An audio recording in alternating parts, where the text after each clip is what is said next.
Now, the essay comes out of my book, Getting Rich Without Capitalism. Right? This is my book that I published, an oldie but a goodie.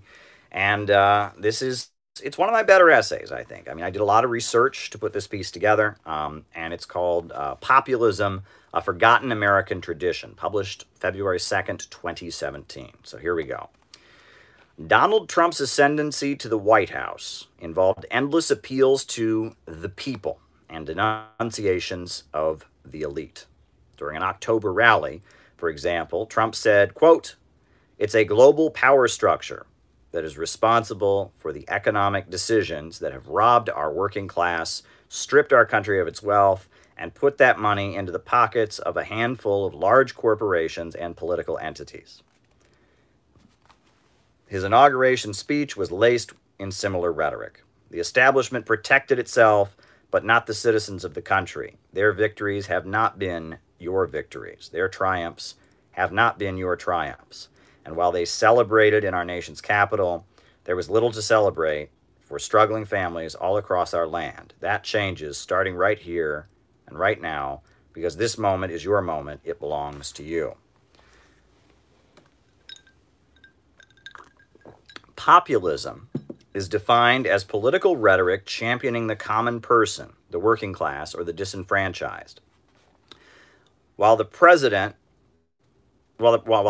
period, populism is associated with right-wing nationalism, the history of populism has shifted and evolved throughout U.S. history.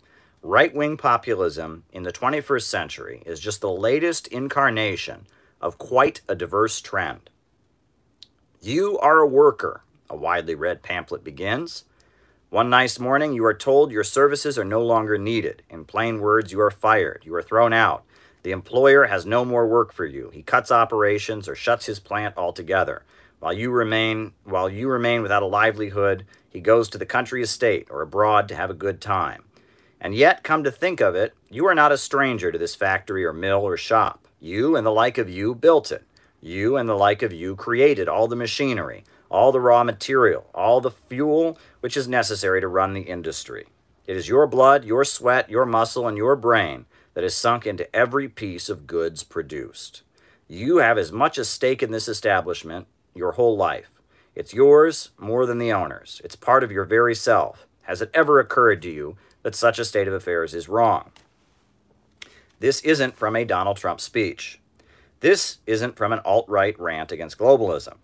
The above text comes from Why Communism? Plain Talk on Vital Issues, published in 1933 by Moishe J. Olgan, a leader of the New York City branch of the Communist Party. The Communist Party and the unemployed councils it directed involved hundreds of thousands of working-class people, black and white, both native-born and immigrants. Together, they stopped evictions. Later in the decade, they organized industrial unions in a wave of sit-down strikes. With slogans like "Fight or Starve," they pushed the Roosevelt administration to create many key reforms, such as Social Security, unemployment insurance, food assistance, and the Works Progress Administration. Olgan and the Communist Party's methods of agitation were not new in 1933. A generation prior, the activist, union leader, and Socialist Party presidential candidate Eugene Debs had traveled across the country on a bright red train car, making similar arguments. Prior to the United States' entrance into World War I, the Socialist Party was a mass political formation that received over 900,000 votes, roughly 6% of the popular vote in the 1912 presidential election. However, the political discourse is quite different today. When I was in Wheeling, West Virginia in November, just after the election, I met a former steelworker who preferred to remain anonymous. He told me how angry he was at the closing of the steel mills and the deindustrialization of his hometown. He told me he had voted for Donald Trump because, quote, "the Democrats don't care about working people anymore. Now they are a bunch of socialists." The local United Steelworkers chapter had apparently agreed with him. Local 2911 parted ways with the national leaders of the union and endorsed Trump. An entire issue of Foreign Affairs, the publication of the Council on Foreign Relations, was dedicated to the power of populism. The cover was donned with Grant Wood's famous American Gothic painting, showing a rural American couple husband clutching a pitchfork. The text of the publication describes a global confrontation between populism and the open international system. Extensive analysis of 1930s fascism is included, and an article on Latin America describes Chilean dictator Augusto Pinochet and Bolivian President Evo Morales as populists and equates them with each other. It is subtly sifting into the American consciousness that the talk of the working class and the common people is inherently right-wing, while talk of racism, sexism, and other forms of oppression or intolerance is associated with the political left. Concerns about those who suffer on a class basis are now being labeled right-wing. Left-wing voices describe Trump supporters as ignorant and inform us that educated people are anti-racist. Meanwhile, observers say Trump is transforming the Republicans into a party of the working class. The concept of the political left can trace its roots back to the French Revolution. The seating in the National Assembly was politically arranged, with the most radical sections sitting on the left. Leftism emerged as a continent-wide current with the Spring of Nations in 1848. Communism and socialism emerged as the most powerful ideological currents in a movement that encouraged the working class, or the proletariat, to rise up and overthrow the bourgeoisie, the owners of the banks and factories. Can any political ideology be more populist than this? The political left saw racism, sexism, and national chauvinism as methods by which the rich divide the working people and prevent them from rising up. With slogans like "Workers of the World Unite," were employed. The first communist seizure of power in 1871 was done under very nationalistic auspices. The workers of Paris saw the French state surrendering to foreign invaders. The Paris Commune was created as working-class people waved the red, white, and blue flag and sought to defend the gains and ideals of the French Revolution from the Prussian invaders. The Republican Party certainly has populist roots, but this populism had a left-wing character. The very name Republican was taken from the various uprisings throughout Europe in the 1800s, in which republicanism was the battle cry. The Republican Party emerged as the party of small farmers who opposed slavery, known as the Free Soilers. It was the party of religious abolitionists and labor unions. The slogan was "Free land, free labor, and free men." In the 1860s, New York City's Republican Party-aligned newspaper was the New York Tribune, whose London correspondent was none other than socialist influential thinker Karl Marx. August Willich and Joseph Weydemeyer, key leaders of the Union Army during the Civil War, served openly as members of Marx's International Working Men's Association.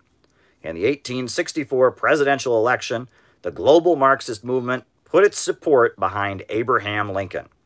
Following the Civil War, the radical Republicans were considered the far left of American politics. They advocated racial equality and supported Reconstruction. Republican President Ulysses S. Grant sent federal troops to fight the Ku Klux Klan and even worked to restrict atrocities against Native Americans in the Western Territories. As the Republican Party moved away from the radical politics of its origins, what is commonly called the populist movement emerged, with the People's Party being formed during the 1890s. These were small-scale farmers, labor activists, feminists, and others who wanted to advance the fight for social equality. The populists called for nationalization of railroads, public control of banking, and other left-wing economic measures. Many populists condemned racism and lynching, while others openly embraced it. The populist upsurge included Henry George, known as a radical social reformer when he ran for mayor of New York in 1886. The Socialist Labor Party, led by Daniel De Leon, and eventually the much larger Socialist Party of America, emerged from this political upsurge. The Anti-Imperialist League of 1898 was a mass populist anti-war organization that opposed U.S. war with Spain. Until the 1930s, populism was shunned by those on the far right. The father of the European far right wing was Oswald Spengler. His text, The Decline of the West, was considered the ideological basis for Nazism, Italian fascism, and other mass right-wing movements of the 20th century. Spengler's writings describe the need for a tightly organized society in which everyone is assigned a place, authority is sacred, and traditions are unquestioned. He saw mass popular movements as a sign of societal decay. Julius Evola, the widely influential Italian right-wing ideologue, held similar sentiments. As Marxism and class struggle arose in Europe, those on the far right studied ancient civilizations in India, Tibet, and elsewhere, hoping to discover a traditionalist antidote to social chaos. Hitler, Mussolini, and Franco adopted populist language in the 1930s, seeing it as a way to compete with mass socialist and communist movements. At this point, 1/5 of the planet was living under a Marxist-Leninist government in the Soviet Union. Breaking with the anti-populism and elitism of the right wing, fascists portrayed the left as a plot by Russia to take over the world. Economic theories like National Socialism and corporatism were seen as a way to correct the problems of capitalism, but not surrender to the, quote, menace of Bolshevism. John White's 1997 biography of the Nazi economist and banker Hjalmar Schacht describes how even as Hitler was emerging in the 1920s, the European right wing was uncomfortable with the populism of the Nazi Party. White quotes Paul Hindenburg, German President Paul Hindenburg, as commenting, "There's too much red on that flag," when seeing the Nazi Party colors. As fascists took power, it became pretty clear that National Socialism theory was largely a fiction.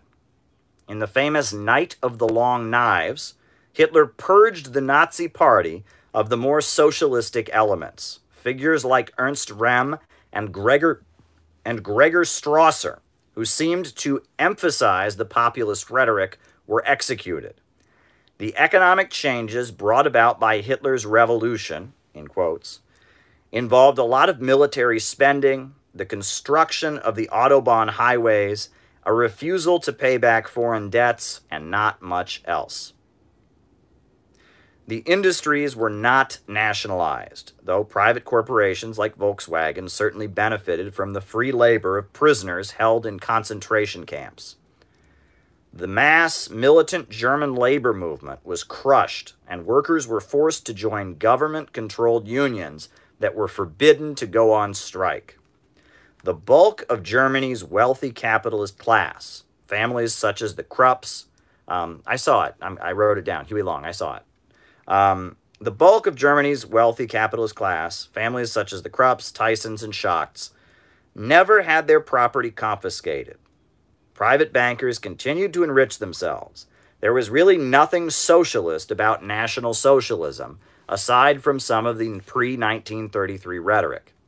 In the United States, the largest mass fascist organization, the Ku Klux Klan, never really raised economic populist demands. Its base was rural whites who preached rabid racism, anti-communism, and anti-unionism. It upheld the sacredness of private property amid its xenophobia. Among urban anti-communist Catholics in the 1930s, the Silver Legion of America, the Black Legion, the German-American Bund, and a bizarre variety of attempts to create a fascist party were carried out. None of these groups were able to gain much traction. Occult novelist William Dudley Pillay, he formed an American fascist organization called the Silver Legion of America, which focused on anti-Semitism while glorifying Mussolini's Italy. Father Charles Coughlin's radio broadcasts contained rants about the immorality of capitalism, but always insisted that the answer was a revival of Christianity, not economic reforms. Dreamer of the day, Kevin Coogan's 1999 biography of the fascist ideologue Francis Parker Yockey emphasizes how uncomfortable many on the far right were with any form of populism. From Oswald Spengler to Julius Evola, the right wing loved authority, order, tradition, obedience, and stability. Class struggle, even waged in the name of nationalism and Christianity, created extreme discomfort for those on the right. The major populist voices during the 1930s were not right-wing fascists or nationalists, but socialists and communists. William Z. Foster campaigned for president in 1932 on a platform of building a Soviet America in which everyone was guaranteed a job, housing, and education. The Communist Party grew to be a major player in American politics during this period. Foster's campaign won over 103,000 votes in the 1932 election, despite being banned from the ballot in many southern states for advocating racial equality. Foster was arrested scores of times throughout the campaign, and even described being tortured for hours by the Los Angeles Police Department in his memoir, Pages from a Worker's Life. After the campaign, he fled to the Soviet Union to recover from the extreme physical stress of being arrested nearly 100 times within the span of just a few months.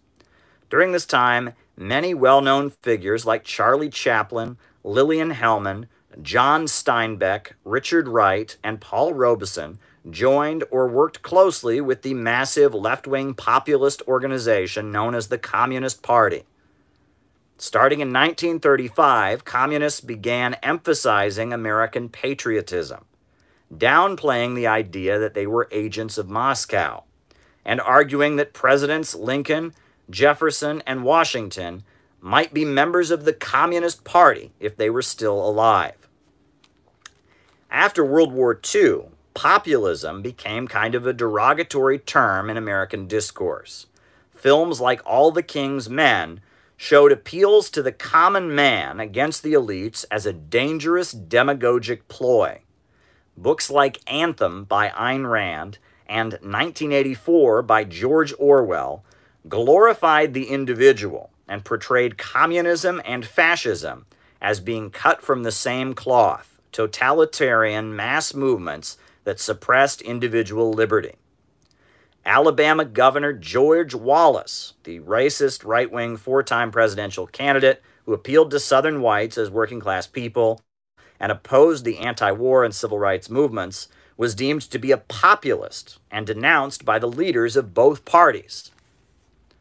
In the 1970s, the Republican Party adopted some of Wallace's rhetorical style, including his appeal to common people against cultural elites who preached anti-racism and social justice. Much has been written about the Southern strategy employed by Republicans, firing up the white working-class people into a backlash against civil rights and how it contained populistic overtones. While the right wing toyed with populism during the Cold War, the political left moved away from the messaging style that had defined the Communist Party in the 1930s and the Roosevelt administration. Herbert Marcuse, the well-known Marxist academic of the Frankfurt School, argued that intellectuals, not the working class, were the makers of history. In May of 1970, New York City witnessed the Hard Hat riots, in which construction workers attacked anti-war protesters, decrying the left as being middle-class and unpatriotic.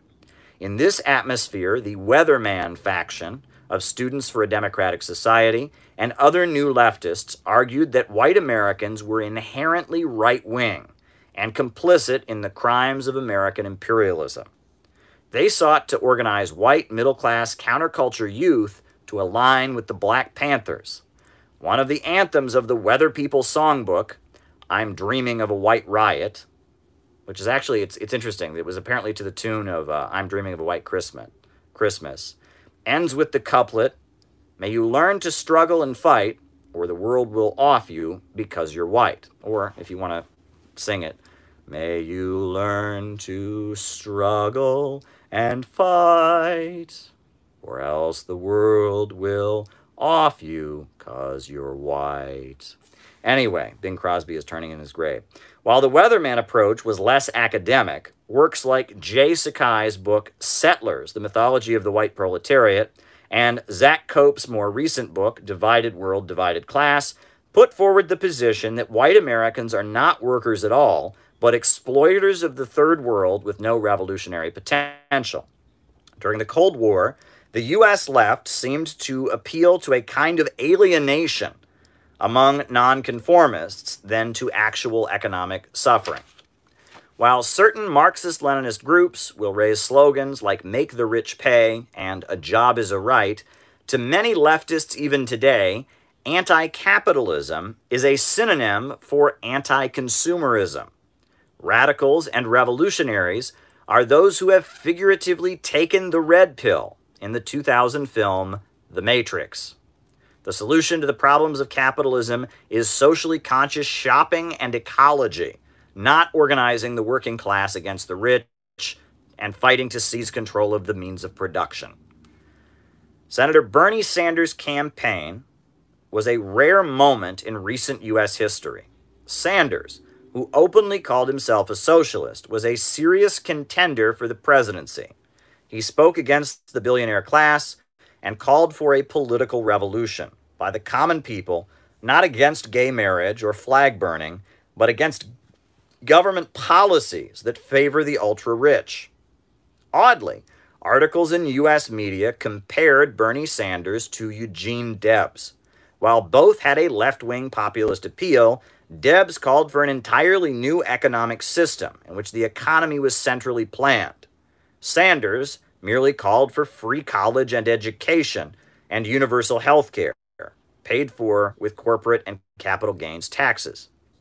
With Sanders out of the race, the longtime establishment figure Hillary Clinton as the Democratic nominee, many white working-class Sanders supporters voted for Trump, especially in Michigan, Wisconsin, Ohio, and Pennsylvania. To many distracted white workers, populism was all that mattered, whether it had a leftist or a right-wing appeal. They were against the rich and the elites. They supported whomever appeared to be the most opposed to them. But will Trump secure populism's place on the political right? Is left-wing populism dead? Was Sanders' campaign a meaningless outlier? A lot of this depends on what Trump is able to achieve, not in terms of deportations and police repression, but in terms of reviving the economy. If Trump is able to vastly improve the living standards among white working-class people, especially in the Rust Belt, right-wing nationalist populism will most likely become a long-standing staple of American politics. The political left practically invented populism, but since the dawn of the Cold War, socialism, communism, and anti-capitalism have been considered to be largely middle-class bohemian trends. However, the changing face of American politics could reverse this. Figures who speak like William Z. Foster, Eugene Debs, or Daniel DeLeon, and rally workers of all different races to fight for their livelihoods and to oppose wars, racism, and empire could reemerge.